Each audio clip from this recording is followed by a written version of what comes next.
Okay, अभी आगे करते हैं। हमारा जो नेक्स्ट टॉपिक है इस चैप्टर के अंदर वो है ओवरराइडिंग कमीशन। जब हमने थ्योरी वाला जो सेक्शन किया था तो उसमें मैंने आपको बताया था कि 3 टाइप के कमीशन होते हैं। एक तो होता है नॉर्मल कमीशन, ठीक है, और एक होता है डेलक्रेडेर कमीशन, ठीक है। और ये दोनों ही कमीशन आपके टोटल सेल्स के ऊपर आपको मिलते हैं, अगर कुछ और ना कहा गया हो तो, ठीक है। अगर स्पेसिफिकली आपको बताया गया है कि आपको डेलक्रेडेर कमीशन इनवॉइस प्राइस पे देना है, डेलक्रेडेर कमीशन किसी और चीज पे देना है, तो अलग बात है। अगर कुछ नहीं कहा गया है तो दोनों के दोनों टोटल सेल्स पे निकलते हैं। एक तीसरे टाइप का कमीशन भी हमने देखा था, over riding. Over riding commission जब होता है जब आपको सेल का एक टारगेट दिया जाता है और आप उस टारगेट से ज्यादा सेल्स कर देते हो, तो जितना ज्यादा आप करते हो वो जो डिफरेंस होता है दोनों के बीच का, टारगेट और एक्चुअल सेल्स के बीच का, उसे हम कह उस पर आपको कमीशन दिया जाता है, वो होता है ओवर राइडिंग कमीशन। और ये कमीशन इसलिए दिया जाता है ताकि जो आपका कंसाइनी है वो कोशिश करे कि वो जितना भी आपने उसको टारगेट दे रखा है उससे ज्यादा सेल करे, क्योंकि उसको एक्स्ट्रा कमीशन मिलने वाला है। तो फॉर लेट्स से कि आपने अपने जो कंसाइनी है उसे 10,000 रुपये में, जो भी आपने उसको गुड्स दिए हैं जितने भी कॉस्ट के, डजेंट मैटर, आपने उसको कहा कि वो 10,000 रुपये में उसको सेल करे। वो 12,000 रुपये कर देता है, ठीक है। तो ये जो आपका टारगेट था और ये जो आपकी एक्चुअल सेल्स है, इन दोनों के जो बीच का डिफरेंस है 2,000, इसके ऊपर जो कमीशन आप उसे देने वाले हो उसे कहते हैं ओवर राइडिंग कमीशन। तो बेसिकली आप उसे ये कहते हो कि ये तुम्हारा टारगेट है, 10,000 में बेच रहे हैं, अगर तुम इससे ज्यादा बेचने में कामयाब हो जाते हो, या फिर मान लीजिए ऐसा भी हो सकता है कि जो आपने उसको गुड्स दिए हैं उसकी कॉस्ट है 8,000, ठीक है।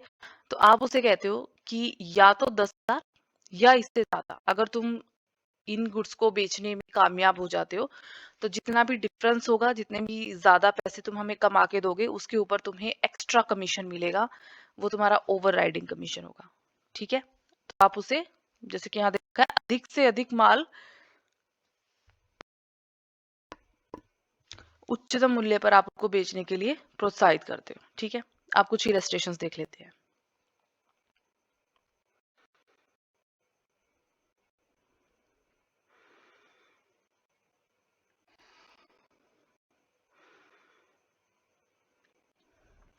इलस्ट्रेशन नंबर 21 देखिए। इसमें काफी सारी चीजें ऐसी होंगी जो रिपीट होंगी। तो देखते हैं क्या है इन इलस्ट्रेशन में नया। 1 जनवरी 2018 को एक्स जो दिल्ली से है उसने गुड्स कंसाइन किए हैं, तो एक्स हमारा कंसाइनर है। वाई को कंसाइन किए तो वाई कंसाइनी है। For sale at invoice price, तो आपने इनवॉइस प्राइस पे उनको भेजा है। वाई को जो एंटाइटल्ड है वो कमीशन लेने के लिए वो है तो 4% ऑन इनवॉइस प्राइस और 20% on any surplus price realised. अब मैंने आपको बताया था जो नॉर्मल देखो डेलक्रेडेर कमीशन होता है उसके आगे लिखा होगा डेलक्रेडेर कमीशन। जो नॉर्मल कमीशन होता है वो आपको टोटल सेल्स पे मिलता है, अगर कुछ और ना कहा गया हो तो। ये लाइन मैंने बोली थी, यहाँ कहा गया है कि आपको ये जो 4% कमीशन देना है ये इनवॉइस प्राइस के ऊपर देना है, ठीक है। तो जो भी इनवॉइस प्राइस होगा इन गुड्स का, उसका 4% उसको एक कमीशन मिलेगा। इसके अलावा 20% कमीशन उसको मिलेगा, उसने इन इनवॉइस प्राइस, जो भी इनवॉइस प्राइस है इसके ऊपर जितनी भी सेल करी है उसका 20% भी उसको कमीशन के तौर पे दिया जाएगा। गुड्स की कॉस्ट है 1,20,000 जो आपने उसको कंसाइन थे, और इनवॉइस प्राइस था 1,44,000, ठीक है। आपको पता है क्या करना है। Goods sent to on consignment 1,44 है, लोडिंग 1,44 माइनस 1,20, ठीक है, 24,000, और लोडिंग है तो स्टॉक सस्पेंस भी आएगा। The expense on sending the goods 10,000, तो ये कंसाइनर के एक्सपेंस है, तो ये आपके नॉन रेकरिंग एक्सपेंस है। 31 मार्च को expected sales 1,20,000 in respect of 3/4 of the quantity of goods। तो वाई ने जितने भी गुड्स आपने उसको भेजे थे उसका 3/4 हिस्सा बेच दिया और 1,20,000 में बेचा है, ठीक है। ये इंपॉर्टेंट है कि उसने सिर्फ 3/4 गुड्स बेचे हैं, पूरे के पूरे नहीं बेचे हैं, ओके।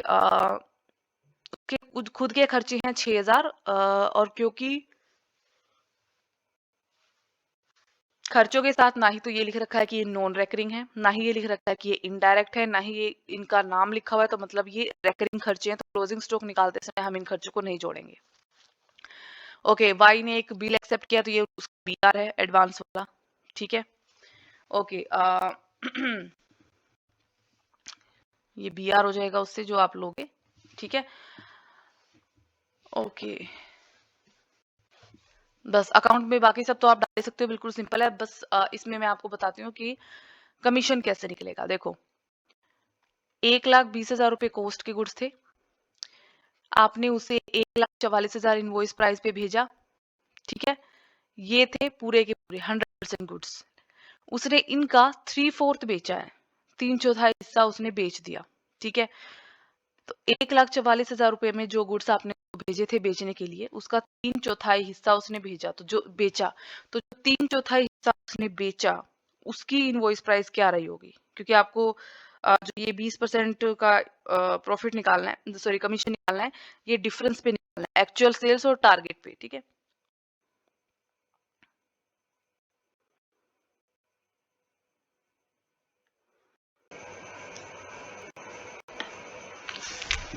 तो 1,44,000 रुपए का 3/4 हो जाता है आपका 1,08,000,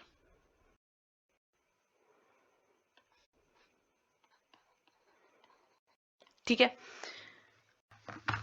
अब कमीशन कैसे दे रहे हो आप? 4% तो इनवॉइस प्राइस के ऊपर, ठीक है। यहाँ पे हमने पता है इसका 3/4 क्यों निकाला इनवॉइस प्राइस का? इसलिए निकाला है क्योंकि कमीशन आप देते हो सेल करने की वजह से। आपने टोटल गुड्स में से सिर्फ 3/4 गुड्स की सेल करी है, तो आपको कमीशन भी सिर्फ इतने के लिए ही मिल सकता है। अगर आपने आधे गुड्स बेचे हैं तो आपको पूरे सभी के सभी सामान के ऊपर कमीशन नहीं मिलेगा।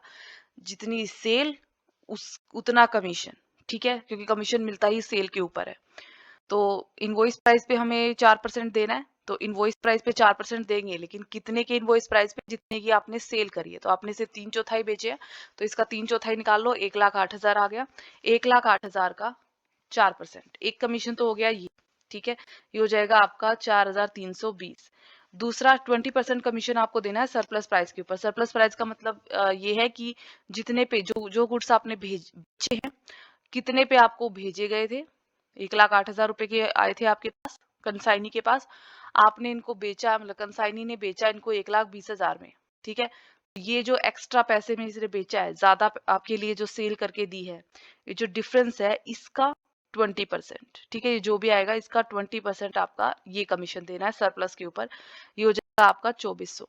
तो टोटल कमीशन जो उसको मिलेगा वो है 6,720, ये वाला कमीशन मिलेगा, ठीक है। तो कंसाइनमेंट अकाउंट बनाओगे, सेल में आप दिखाओगे 1,20,000, कमीशन में आप दिखाओगे इतना, ठीक है। गुड्स सेंट ऑन कंसाइनमेंट आप दिखाओगे 1,44,000। यहाँ पे गुड्स सेंट ऑन कंसाइनमेंट की लोडिंग आप दिखाओगे 24,000। जो भी आपका स्टॉक आएगा वो निकाल लोगे, ठीक है। और यहाँ पे आपका हो जाएगा स्टॉक सस्पेंस। स्टॉक सस्पेंस हो जाएगा आपके लोडिंग का, यानी 24,000 का, जितना आपका अनसोल्ड गुड्स रह गए। तो अगर आपने टोटल का 3/4 बेच दिया तो कितना रह गया? बाकी 1/4। तो 24,000 का 1/4, ठीक है। ये आ जाएगा आपका स्टॉक सस्पेंस। तो इस तरीके से ये क्वेश्चन होगा। अब बढ़ते हैं नेक्स्ट इलस्ट्रेशन की तरफ। Illustration number 22।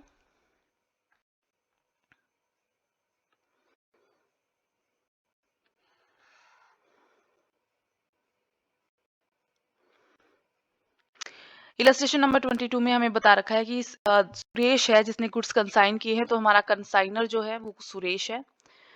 600 फैन उसने कंसाइन किए हैं नरेश को, तो नरेश हमारा कंसाइनी है मुंबई में बेचने के लिए, और on his account and at his risk, उसके खुद के रिस्क के ऊपर, ठीक है। कॉस्ट ऑफ ईच फैन है 3,000, तो टोटल कॉस्ट हो गई फैंस की 600 मल्टीप्लाइड बाय 3,000, ये 1,80,000, नहीं सॉरी 18 लाख, ठीक है। इतनी कॉस्ट हो गई। Suresh paid 60,000 as freight. तो कंसाइनर के, सुरेश हमारा कंसाइनर है, कंसाइनर के नॉन रेकरिंग, सारे खर्चे नॉन रेकरिंग ही होते हैं तो लिखने की जरूरत नहीं है। एक्सपेंस है इसके 60,000। रिसीव्ड इतना एज एडवांस फ्रॉम नरेश। तो ये वो एडवांस है जो हम अभी तक हम बीआर के तौर पे रिसीव करते थे। एडवांस के बारे में मैंने क्या आपको थ्योरी वाले में बताया था, या तो बीआर के रूप में रिसीव करो या फिर आप पैसे के रूप में रिसीव करो। ठीक है, दोनों में से किसी भी रूप में रिसीव किया जा सकता है। इसकी ट्रीटमेंट वैसे ही होगी जैसे बीआर की होती है एडवांस की। कंसाइनी के अकाउंट में यहाँ हम एडवांस के तौर पे इसे दिखाते हैं 6 लाख। ठीक है, ओके, ये एडवांस है आपका। बस बीआर की जगह बैंक लिख दोगे और कोई फर्क नहीं पड़ेगा। तो एडवांस हो गया ये। नरेश ने 15,000 ऑक्ट्रॉय और कार्ट्रिज पे स्पेंड किए हैं, 20,000 रेंट पे और 15,000 इंश्योरेंस पे।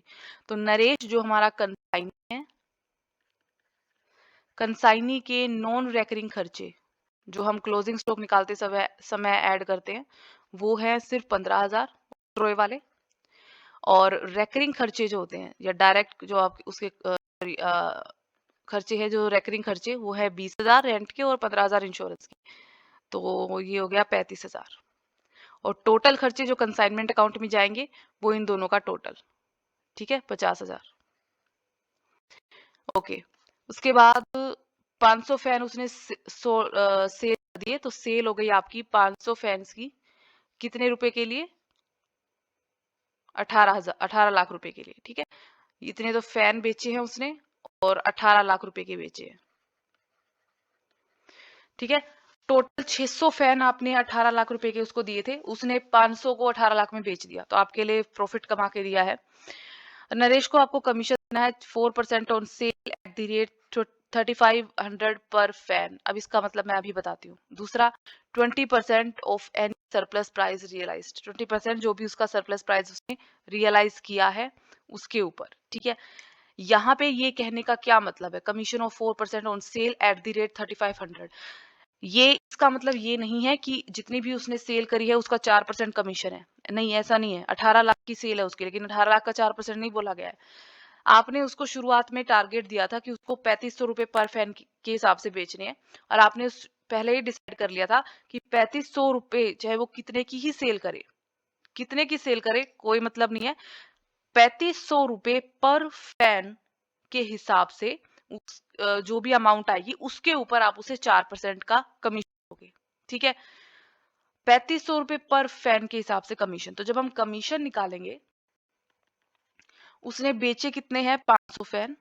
ठीक है, 3500 रुपए पर फैन के हिसाब से जो उसकी अमाउंट बनती है 17,50,000। उसने बेचा भले ही 18 लाख में है, ठीक है, उसने 18 लाख में बेच दिया, अच्छी सेल कर दी, लेकिन आपने जब कमीशन वाला पॉइंट डिसाइड किया था, आपने ये डिसाइड किया था कि 3500 रुपए पर फैन के हिसाब से जो भी सेल बन रही है उसके ऊपर आप उसे 4% कमीशन दोगे। तो ये होगा उसका एक कमीशन 4%। ठीक है, ये आ जाएगा 70,000 रुपए। ठीक है, दूसरी चीज, 20% of any surplus price realised, 20% surplus price के ऊपर किसका सरप्लस प्राइस बोला गया है यहाँ पे? सरप्लस प्राइस का मतलब यहाँ पे है कि ये तो आपने डिसाइड किया था कि इतनी सेल होगी, लेकिन उसने असल में अगर इससे ज्यादा सेल कर दी तो वो जो भी सरप्लस है, दोनों का जो डिफरेंस है, सरप्लस है, ज्यादा सेल करी है, उसके ऊपर उसको एक्स्ट्रा 20% आप कमीशन देने वाले हो। ठीक, तो यहाँ पे कॉस्ट का कोई मतलब नहीं है, यहाँ पे ये कहना चाह रहा है कि आपने तो 17,50,000 का टारगेट रख रखा था, ठीक है, लेकिन अगर वो इससे ज्यादा की सेल कर देता है तो जो भी जितनी भी ज्यादा की वो सेल करेगा, जैसे 18 लाख है की सेल कर दी तो 50,000 रुपए ज्यादा की सेल कर दी उसने, ठीक है, तो इसका 20% आप उसे और कमीशन दोगे, तो इसका 20% बनेगा 10,000। टोटल कमीशन हो गया 80,000। ठीक है, ये हो गया 80,000। ओके, अब और क्वेश्चन में क्या निकालने के लिए बोला है इसने? कंसाइनमेंट अकाउंट बनाना है। ठीक है, कंसाइनमेंट अकाउंट में तो स्टॉक भी आएगा, तो हम क्लोजिंग स्टॉक भी निकाल लेते हैं। ओके, नाउ क्लोजिंग स्टॉक में कैसे निकलेगा? क्लोजिंग स्टॉक तो बिल्कुल ही सिंपल है, देखो। क्लोजिंग स्टॉक में कॉस्ट आएगी, क्लोजिंग स्टॉक में कंसाइनर के एक्सपेंसेस आएंगे और क्लोजिंग स्टॉक में कंसाइनी के नॉन रेकरिंग खर्चे आएंगे, ठीक है। तो कॉस्ट कितनी आएगी? क्लोजिंग स्टॉक देखो 6 फैन आपने भेजे थे, 500 बेच दिए, 100 रह गए, ठीक है। तो 100 की कॉस्ट 3000 रुपए पर फैन के हिसाब से हो जाएगी।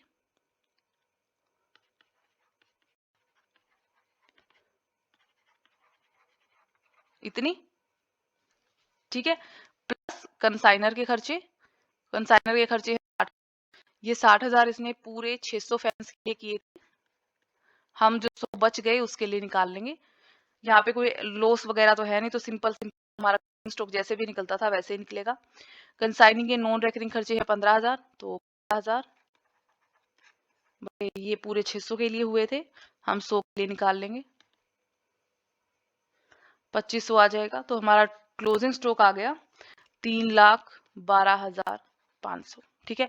कोई इनवॉइस प्राइस नहीं है, तो कोई क्या कहते हैं इसको, लोडिंग नहीं है, कोई लोडिंग नहीं है, तो कोई स्टॉक सस्पेंस नहीं है, कोई एबनॉर्मल लॉस, कोई नॉर्मल लॉस, ऐसा कुछ भी नहीं है। तो सिंपल सिंपल सीधा सीधा क्वेश्चन है, सिर्फ कमीशन का आपको कैलकुलेट करना है। कमीशन वाली बस ये पढ़ लो इसको ध्यान से कि वो क्या कह रहा है क्वेश्चन में, बाकी सब सिंपल है, जो जैसे जैसे कहा गया है वैसे वैसे निकाल दो।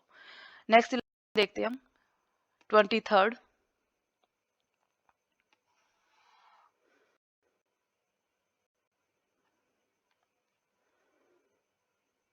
तेईस का इलस्ट्रेशन है ये। इसमें आपको कहा है कि ए ऑफ सूरत, ये ए हमारा कंसाइनर है, ने बी ऑफ जयपुर को गुड्स भेजे हैं सेल करने के लिए, ये कंसाइनी है। कैसे सेल करने के लिए? एट और अबव इनवॉइस प्राइस, मतलब जिस भी इनवॉइस प्राइस पे आपने उसको गुड्स भेजे हैं, आपने उसको बोला या तो इतने प्राइस पे जो आप जिस पे भी आपने भेज रहे हो, या इससे ज्यादा पे तुमको इन गुड्स को बेचना है, इससे कम पे नहीं बेचना है, ठीक है। ओके, तो बी को कमीशन आप दे रहे हो कैसे? 8% on sales at invoice price, ठीक है, plus 25% of any surplus price realised. तो फर्स्ट 8% आप उसे कमीशन दे रहे हो सेल्स के ऊपर, ठीक है। दूसरा, अगर उसने कोई सरप्लस प्राइस रियलाइज किया है, इससे ज्यादा पे उसने बेचे हैं अगर गुड्स, तो उसके ऊपर, ठीक है।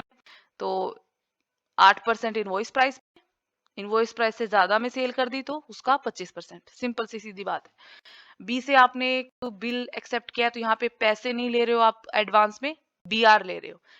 ट्रीटमेंट वैसे ही रहेगी जैसे एडवांस की रहती है, पर बी आर या बैंक, वो अगर पैसे ले रहे हो तो बैंक आ जाएगा वर्ड, अगर बी आर ले रहे हो एडवांस में तो बी आर आ जाएगा।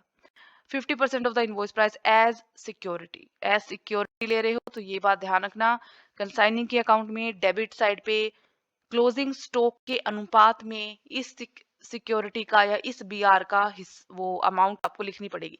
सारे अकाउंट में इस वाले क्वेश्चन में आपको फिर से बना के दिखाऊंगी ताकि एक बार रिवाइज हो जाए। 2010 में गुड्स कंसाइन बाय वर इनवॉइस्ड एट 2,50,000, 2,50,000 इनवॉइस प्राइस था उनका, ठीक है। तो जो एडवांस आपका था वो इसका 50% है, यानी 2,50,000 का 50% कितना होगा? 1,25,000 होगा, ठीक है। 1,25,000 का एडवांस है, ये एडवांस है 1,25,000, ठीक है। इन गुड्स की कॉस्ट थी 2 लाख, ठीक है। तो लोडिंग हमें पता है कितनी हुई, लोडिंग हुई 50,000 की, लोडिंग लिख लो 50,000 रुपए की। Sales made by B during the year amounting to rupee 2,35,000, तो सेल्स आपकी हुई है 2,35,000 की। Okay, at the end of the year, goods unsold with B represented an invoice value of 60,000. Closing stock की वैल्यू आपको ऑलरेडी क्वेश्चन में दे रखी है, यहाँ क्लोजिंग स्टॉक निकालने की जरूरत नहीं पड़ेगी हमें, ये ऑलरेडी हमें दे रखा है कि उन क्लोजिंग स्टॉक जो भी था उसकी इनवॉइस वैल्यू, इनवॉइस वैल्यू ध्यान रखना, इनवॉइस वैल्यू का मतलब है स्टॉक सस्पेंस निकालना पड़ेगा, ठीक है, क्योंकि ये जो वैल्यू दे रखी है इसमें वो एक्स्ट्रा पैसे शामिल है। ये जो 2 लाख का आपने 250 बना के दिखाया है कंसाइनी को, अपनी तरफ से 50,000 ऐड कर दिए, इस 50,000 का कुछ हिस्सा इसमें भी शामिल है इस क्लोजिंग स्टॉक में, तो वो हमें बैलेंस करना पड़ेगा।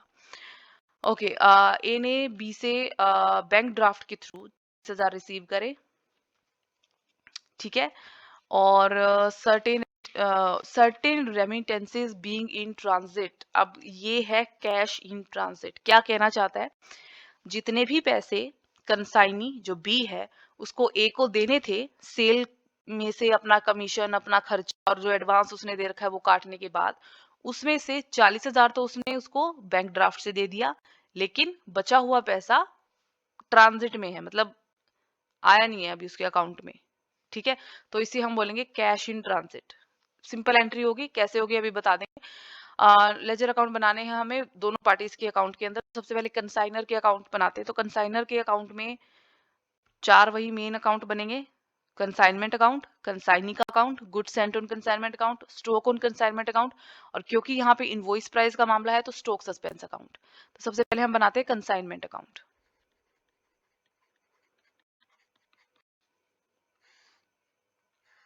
और साथ ही साथ हम बना लेंगे कंसाइनी का अकाउंट जो कि है बी।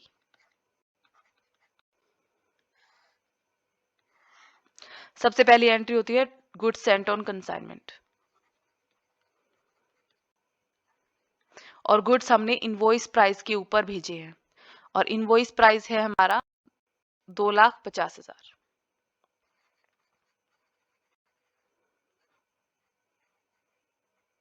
ठीक है। उसके बाद आएगा हमारा सेल, हमें पता ही है तो सेल डाल दो बाई बी कंसाइनी के नाम से। सेल उसने करी है 2,35,000 की,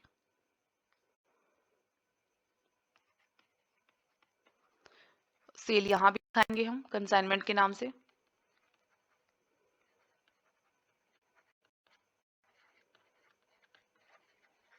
ठीक है। ओके, इसके बाद खर्चे वर्चे जो भी हैं दोनों के वो दिखा देते हैं हम। एक्सपेंसेस के बारे में यहाँ पे कुछ कह नहीं रखा था, मतलब एक्सपेंसेस दे ही नहीं रखे तो दिखाएंगे कैसे। तो कमीशन आ जाएगा इसके बाद, ये कमीशन है, ठीक है। कमीशन निकाल लेते हैं। कमीशन के बारे में जो कह रखा है वो ये कह रखा है कि 8% तो इनवॉइस प्राइस के ऊपर मिलेगा, ठीक है, और बाकी का बचा हुआ जो 25% है वो मिलेगा आपका सरप्लस के ऊपर। ओके,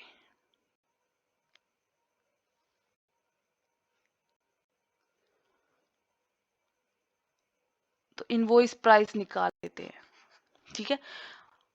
कमीशन मिलता है सेल्स के ऊपर, जो ऊपर 3/4 और 1/4 किया था ना वो ध्यान रखना।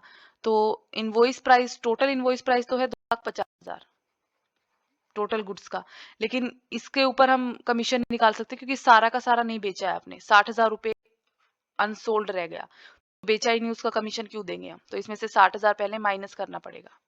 तो ये जो अब इनवॉइस प्राइस आएगा ये वो इनवॉइस प्राइस है जिसके गुड्स को आपने सेल करा है। तो इतने इनवॉइस प्राइस पे आप कमीशन दे रहे हो 8%, और बाकी का 25% कमीशन दे रहे हो सरप्लस प्राइस के ऊपर। सरप्लस प्राइस मतलब अगर उसने इनवॉइस प्राइस से ज्यादा के ऊपर बेचा होगा, और उसने बेचा कितने में है, 2,35 में, ऑब्वियस सी बात है सरप्लस पे ही बेचा है। तो 2,35 माइनस 1,90,000, ठीक है। ये जितनी भी अमाउंट बनी 45,000 बनेगी आपकी, इसका 25%, ये कमीशन, ये दो कमीशन उसको दे रहे हो आप। ये हो जाएगा आपका 15,200 और 11,250, ठीक है। टोटल अमाउंट कमीशन की बन गई 450, तो कमीशन हम दे देंगे यहाँ पे, साथ ही साथ यहाँ,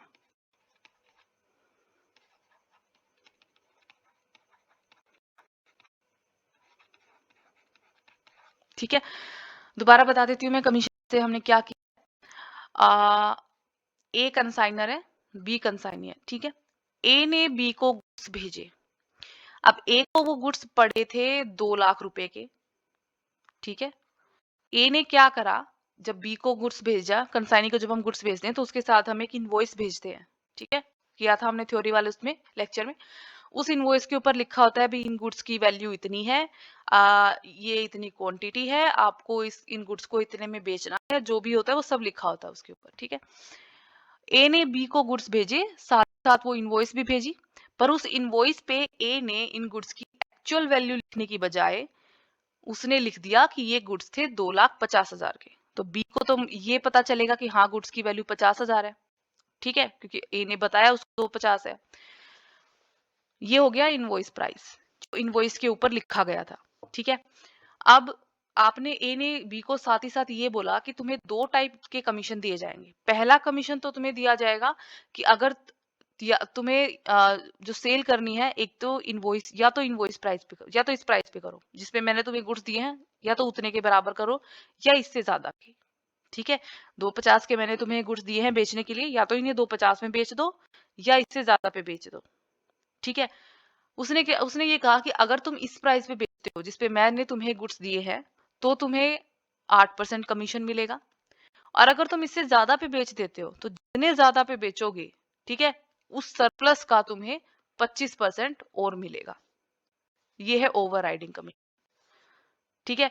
अब उसने गुड्स बेचे, लेकिन ये जो 2,50,000 थे ये टोटल गुड्स की वैल्यू थी, पर वो टोटल नहीं बेच पाया, वो 60,000 रुपए की गुड्स नहीं बेच पाया, और हम कमीशन सिर्फ सेल पे देते हैं। तो वो जितने के गुड्स बेच पाया यानी 1,90,000 के, ये भी इनवॉइस प्राइस है, उन गुड्स का जो बेच दिए, इसका 8% निकाल लिया। फिर हमने देखा कि सरप्लस कितना है। ये 1,90,000 वैल्यू के गुड्स उसने बेचे, बट 2,35,000 में बेचे, ठीक है। तो ये हमने सरप्लस निकाल लिया और इसका बाकी का कमीशन। ओके, तो ये तो हो गया कमीशन। अब आगे चलते हैं। कमीशन के बाद स्टॉक ऑलरेडी आपका दे रखा है, कैलकुलेट करके निकालने की जरूरत ही नहीं है। स्टॉक ऑन कंसाइनमेंट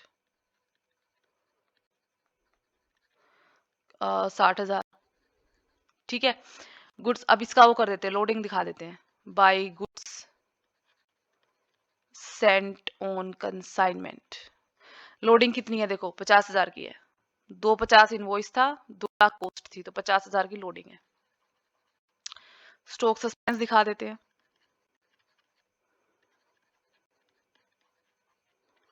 ठीक है। स्टॉक सस्पेंस निकलता है लोडिंग के ऊपर, लोडिंग के ऊपर जितना क्लोजिंग स्टॉक रह गया उसके अनुपात में। अब क्लोजिंग स्टॉक की हमें क्वांटिटी नहीं पता कितनी यूनिट्स आपने भेजी, लेकिन हमें प्राइस पता है, इनवॉइस प्राइस, ठीक है। तो ये तो है लोडिंग, ये लोडिंग है टोटल 2,50,000 रुपए की। हम जो क्लोजिंग स्टॉक है वो 60,000 का बचा हुआ है, तो 60,000 के लिए निकाल लेंगे। अगर हमें क्वांटिटी पता होती कि भाई टोटल 5,000 यूनिट भेजी थी जिसमें से 1,000 अनसोल्ड रह गई, तो उस हिसाब से निकाल देते, पर क्वांटिटी तो हमें पता ही नहीं है, हमें सिर्फ वैल्यू पता है, तो हमारे पास और कोई चारा नहीं है, हम वैल्यू के हिसाब से निकाल लेंगे। टोटल आपने 250 के भेजे थे, 60,000 क्लोजिंग स्टॉक है, तो 60,000 के निकाल लेते हैं, ठीक है। तो ये आपकी लोडिंग आ जाएगी 12,000, सॉरी स्टॉक सस्पेंस, तो स्टॉक सस्पेंस आ गया हमारा 12,000, ठीक है। ओके, इसके अलावा और तो कुछ है नहीं, सीधा सीधा फिर हम प्रॉफिट निकालेंगे। इसका टोटल करो, ये आ जाएगा 345, प्रॉफिट हो रहा है इसके अंदर, दोनों का टोटल अगर आप करोगे तो ये वाला साइड कम है, तो ये हो जाएगा प्रॉफिट, P&L अकाउंट में चला जाएगा। ये आएगा आपका 56,550, ठीक है। ये तो हो गया क्लियर। अब कंसाइनी के अकाउंट में इसको क्या क्या मिल रहा है, एक तो इसको कमीशन मिलेगा, ठीक है। दूसरी चीज, अब सेल में से कमीशन काट के जो भी बचा होगा वो इस बी ए को देगा, लेकिन तो पूरा ये नहीं देना सेल्स में से ये काट के, क्योंकि ये ऑलरेडी उसे एडवांस के तौर पे 50% दे चुका है इनवॉइस प्राइस का, जो कि मैं हमने निकाल लिया था 1,25 है, तो एडवांस के तौर पे वो ऑलरेडी इसको 1,25,000 रुपए दे चुका है, तो वो उसकी एंट्री हमें यहाँ करनी पड़ेगी, और वो BR के तौर पे दिया है। अगर पिछले क्वेश्चन की तरह पैसे के रूप में दिया होता तो हम यहाँ बैंक लिख देते, लेकिन BR के तौर पे दिया है तो हम BR लिखेंगे। अब ये हो गया 1,25,000 वो पहले ही दे चुका है, तो बार बार तो देगा नहीं, ठीक है।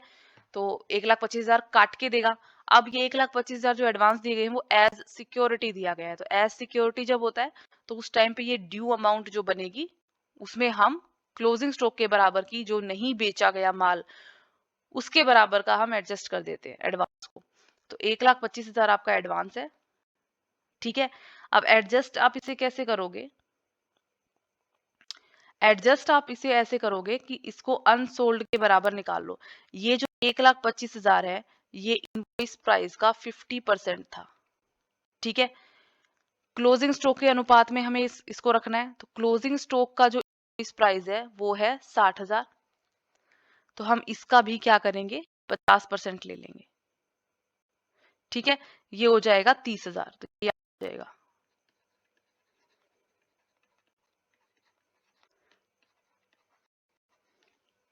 कि जो भी आपका एडवांस था वो टोटल इनवॉइस प्राइस का 50% था। इसी अनुपात में हमें ये लेना है क्लोजिंग स्टॉक की वैल्यू। तो क्लोजिंग स्टॉक की वैल्यू में पहले ही दे रखी है 60,000, इनवॉइस प्राइस है ये भी क्लोजिंग स्टॉक का, इसका भी हमने 50% ले लिया। ठीक है, हो गया बैलेंस। अब इसे और क्या देना, और कुछ नहीं देना। ठीक है, अब आएगी पेमेंट की बारी। ठीक है, बाय बैंक जो बी ए को देगा। अब बी ने ए को पता है कैसे दिया, 40,000 तो दे दिए उसने बैंक ड्राफ्ट से। ठीक है, 40,000 तो बैंक से मिल गए, लेकिन बाकी का पैसा इन ट्रांजिट है, तो उसे हम बोलेंगे कैश इन ट्रांजिट। तो उसकी एंट्री हो जाएगी बाई कैश इन ट्रांजिट। ये जो भी बैलेंस आएगा ये आएगा आपका 73,550। इस तरीके से होगी एंट्री। ठीक है, बाकी जो अकाउंट है वो आप अपने आप से हिसाब से बना, वो आपको पता है कैसे बनाना है, आप बना सकते हो। अब नेक्स्ट इलस्ट्रेशन देखते हैं हम, इलस्ट्रेशन नंबर 24।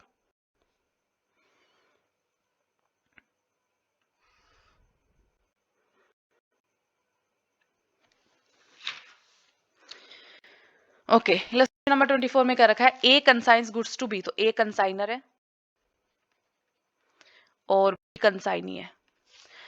एट कैसे कंसाइन किया उसने, 25% प्रॉफिट ऑन इनवॉइस प्राइस।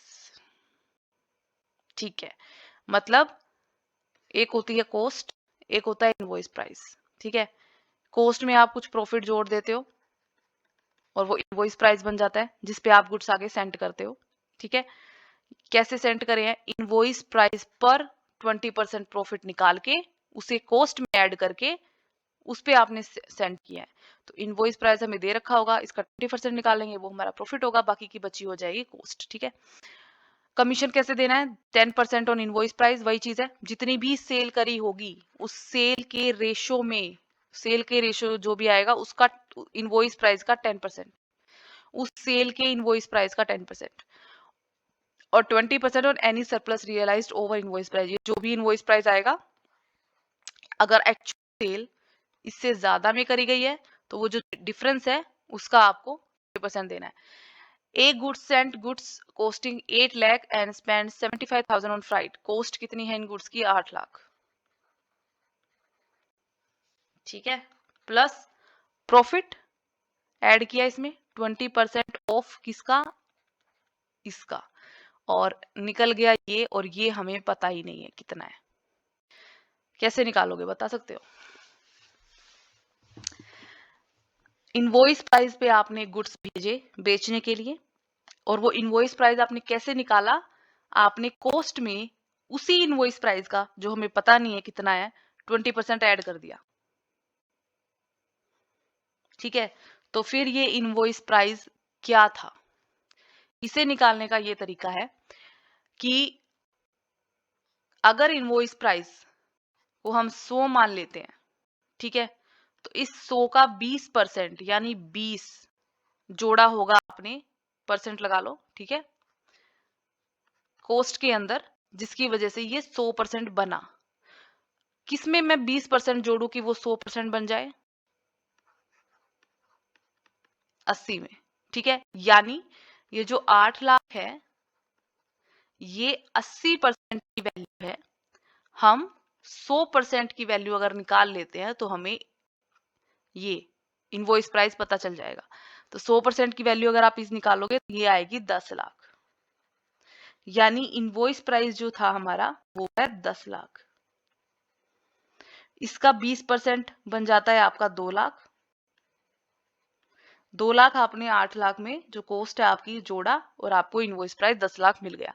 ये है तरीका इसे निकालने का। ठीक है, अच्छा, कंसाइनर ने 75 खर्च करे हैं। ठीक है, बिल भी एक्सेप्ट करा है 8 लाख इन फेवर ऑफ ए। ठीक है, तो बी आर एक्सेप्ट करा है बी के, और यहाँ पे एज सिक्योरिटी कुछ बोल नहीं रखा है, तो हम इसमें वो डेबिट साइड पे जो हमने लास्ट वाले क्वेश्चन में किया था ना, ये वाली चीज, ये करने की जरूरत नहीं है। ये तभी होती है जब आपको बोल रखा हो कि एज सिक्योरिटी आपने बी आर एक्सेप्ट किया है, या एज सिक्योरिटी आपको एडवांस में पैसा मिला है।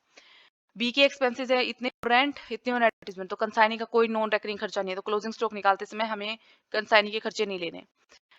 वही है, 3/4 गुड्स आपने सेल करे हैं 9,75,000 के। ठीक है, इनवॉइस प्राइस भी 3/4 ही निकलेगा, उसके ऊपर आपको 10% कमीशन देना है।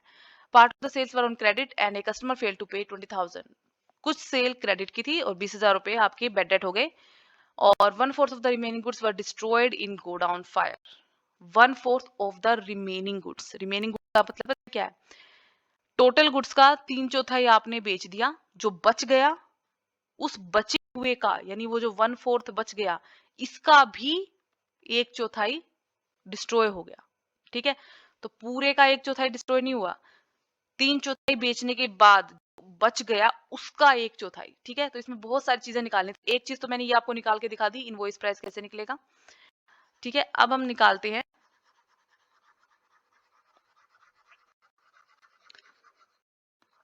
कमीशन कैसे निकलेगा। अब देखते हैं कमीशन कैसे निकलेगा।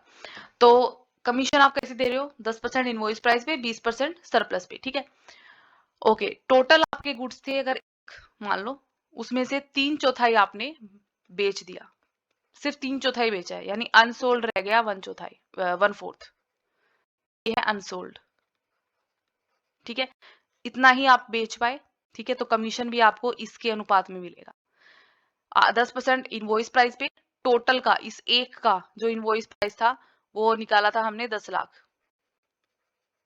आपने बेचा कितना? 3/4, तो हम इसका 3/4 निकाल लेंगे इनवॉइस प्राइस का। ठीक है, तो 10 लाख का अगर आप 3/4 निकाल लेते हो, ये आएगा आपका 7,50,000। यानी जो गुड्स आपने बेचे 3/4, इसका इनवॉइस प्राइस था इतना, इसका आप 10% कमीशन दोगे। ठीक है, 75,000, एक कमीशन तो ये हो गया। दूसरा, any surplus realised over invoice price, जो ओवरराइडिंग कमीशन है 20%, वो इस से ऊपर अगर आपने सेल कर दी तो उसका, आपने सेल कितने करी? 975 की, और जो आपने सेल करे हैं 3/4 गुड्स, उनका इनवॉइस प्राइस था 750, यानी आपने सरप्लस में सेल करी है। तो 975 माइनस 7,50,000, ये जो सरप्लस आया आपका, ठीक है, इसका 20% कमीशन, तो ये जो भी आएगा इसका 20% कमीशन आप निकाल दोगे, ये होएगा आपका 45,000। टोटल कमीशन हो गया हमारा 1,20,000, कमीशन निकल गया। ठीक है, ओके, अब आते हैं आगे क्लोजिंग स्टॉक पे, कि आप क्लोजिंग स्टॉक कैसे निकलेगा।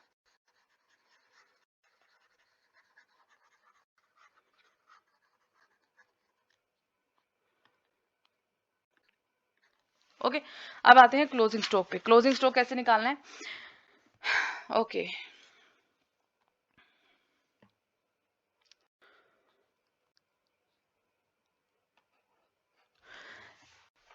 टोटल अगर एक था, उसका 3/4 आपने बेच दिया, अनसोल्ड कितना रह गया? ये, तो क्लोजिंग स्टॉक इसके बराबर निकलेगा। अगर और कुछ नहीं हुआ होता तो ये हमारा क्लोजिंग स्टॉक होता। तो जो भी इनवॉइस प्राइस था आपका, टोटल इनवॉइस प्राइस 10 लाख था, 10 लाख का 1/4 निकाल देते, क्लोजिंग स्टॉक होता। पर एक चीज हुई है, रिमेनिंग गुड्स का भी, ये रिमेनिंग गुड्स है, बचे हुए गुड्स बेचने के बाद जो बच गया, इसका भी 1/4 गोडाउन की आग में के डिस्ट्रॉय हो गया। गोडाउन की आग में जल के डिस्ट्रॉय हुआ, यानी एबनॉर्मल लॉस। ठीक है, इसका भी 1/4, तो 1/4 का 1/4 कितना होता है? 1/16, यानी बचे हुए गुड्स का 1/16 पार्ट जल के डिस्ट्रॉय हो गया। ठीक है, ये है हमारा एबनॉर्मल लॉस। और एबनॉर्मल लॉस हमेशा कॉस्ट पे निकलता है, जैसे कि मैंने आपको बताया, टोटल कॉस्ट इन गुड्स की थी 8 लाख। ठीक है, तो एबनॉर्मल लॉस कितने का हुआ? इसका 1/16। ठीक है, ये हो जाएगा आपका 50,000, प्लस एबनॉर्मल लॉस में हम कंसाइनर के खर्चे लेते हैं, कंसाइनर के खर्चे हैं 75,000, इस 75,000 का भी कितना? सिर्फ 1/16। ठीक है, इतना ही डिस्ट्रॉय हुआ है, तो जितना डिस्ट्रॉय हुआ है उसी के बराबर की वैल्यू ले लेंगे, ये इतना आ जाएगा। तो हमारा जो एबनॉर्मल लॉस हुआ है वो आ गया 3,600, ये। ठीक है, एबनॉर्मल लॉस निकल गया। एबनॉर्मल लॉस का क्या करना है हमें पता है, कंसाइनमेंट अकाउंट की क्रेडिट साइड पे दिखाएंगे। ठीक है, क्लोजिंग स्टॉक आ जाते हैं। 1/4 का 1/4 आपका डिस्ट्रॉय हो गया, ठीक है। 1/4 का अगर 1/4 डिस्ट्रॉय हो गया, यानी बच कितना गया? 3/4। तो अब क्लोजिंग स्टॉक कितना बचा? इस 1/4 का 3/4, ठीक है। यानी 3 एकम 3, 4 चौक 16। टोटल का 3/16 आपका अनसोल्ड है। तो टोटल का अनसोल्ड क्लोजिंग स्टॉक निकाल लेंगे। तो क्लोजिंग स्टॉक हमेशा उस प्राइस पे निकलता है जिस प्राइस पे आपने गुड्स को भेजा है। हमने इनवॉइस भेजा था, तो इनवॉइस था 10 लाख, 10 लाख का 3/16, ये आ जाएगा हमारा 1,87,500। इसके अलावा कंसाइनर के खर्चे जो कि हैं 75,000, इसका भी 3/16, ये आ जाएगा आपका 14,063। और कंसाइनी के कोई नॉन रेकरिंग खर्चे हैं ही नहीं, होते तो हम यहाँ निकाल देते, उसका भी 3/16, नहीं है तो हम नहीं ले सकते। तो ये हो जाएगा 2,01,563, ये आ गया हमारा क्लोजिंग स्टॉक, ठीक है। कैसे निकाला है? टोटल गुड्स हैं 1, 3/4 बेच दिया। अगर हम इसको 3/4 वाले हिस्से में करके बांटेंगे तो 3/4 और 1/4 ये हिस्सा बनता है, 3/4 1/4, ठीक है। ऐसे ही अगर 1/3 करके बांटते हैं तो 1/3 एंड 2/3 ये बनते हैं। अगर हम हाफ करते हैं, हाफ प्लस हाफ ऐसे हिस्से बनते हैं, ठीक है। इसका इतना बेच दिया तो बच गया 1/4। 1/4 का अगर आपने इसका अगर 1/4 डिस्ट्रॉय हो गया, ठीक है, 1/4 का 1/4, तो जो बच गया वो होता है 3/4। 1/4 का 1/4 होता है 1/16 टोटल का, और 1/4 का 3/4 होता है 3/16, ठीक है। ओके, सारी चीजें निकल गई। अब बस आपको इन्हें अकाउंट के अंदर फिट करना है। अकाउंट में कैसे लिखना है, कहाँ लिखना है, ये हमें पता है। अच्छा, ये जो बेड डेट हुए हैं, देखो यहाँ पे 20,000 रुपए वो नहीं दे पाएंगे, 20,000, ठीक है, बेड डेट हुए हैं। लेकिन आप कहीं भी देखोगे क्वेश्चन में डेल क्रेडियर कमीशन नहीं लिखा हुआ। ये नॉर्मल कमीशन है, ये ओवर राइडिंग कमीशन है। अगर डेल क्रेडियर कमीशन नहीं है तो 20,000 कौन भुगतेगा? कंसाइनर। कंसाइनर जब बेड डेट भुगतता है तो हम उसे कहाँ लिखते हैं? कंसाइनमेंट अकाउंट में भी लिखते हैं। कंसाइनमेंट अकाउंट में बी के नाम से आप डेबिट साइड पे लिखोगे, कंसाइनमेंट अकाउंट बनाओगे तो यहाँ लिखोगे टू बी। जैसे बी के दूसरे खर्चे लिखे जाते हैं वैसे ये भी लिखा जाएगा बेड डेट, क्योंकि ये कंसाइनर भुगतेगा आप, ठीक है। और कंसाइन के अकाउंट में, बी के अकाउंट में भी यहाँ पे आप यहाँ लिखोगे बाई कंसाइनमेंट 20,000। इससे होगा क्या, यहाँ सेल दिखाओगे, सेल में से कंसाइनी अपना खर्चा, अपना कमीशन सब काट के जो बचता है वो कंसाइनर को दे देता है, ठीक है। तो ये जो बेड डेट हुए हैं ये भी कंसाइनर भुगतेगा, तो उसको जो पैसा मिलने वाला है उसमें से ये 20,000 कम हो जाएंगे, ठीक है। तो 20,000 कम पैसा रुपए मिलेंगे उसे। तो ये तो आपको बेड डेट के लिए करना है, बाकी तो आई थिंक आप कर सकते हो सारा क्वेश्चन, बिल्कुल ईजी है, ठीक है। सो इस लेक्चर में हम इतना ही करेंगे।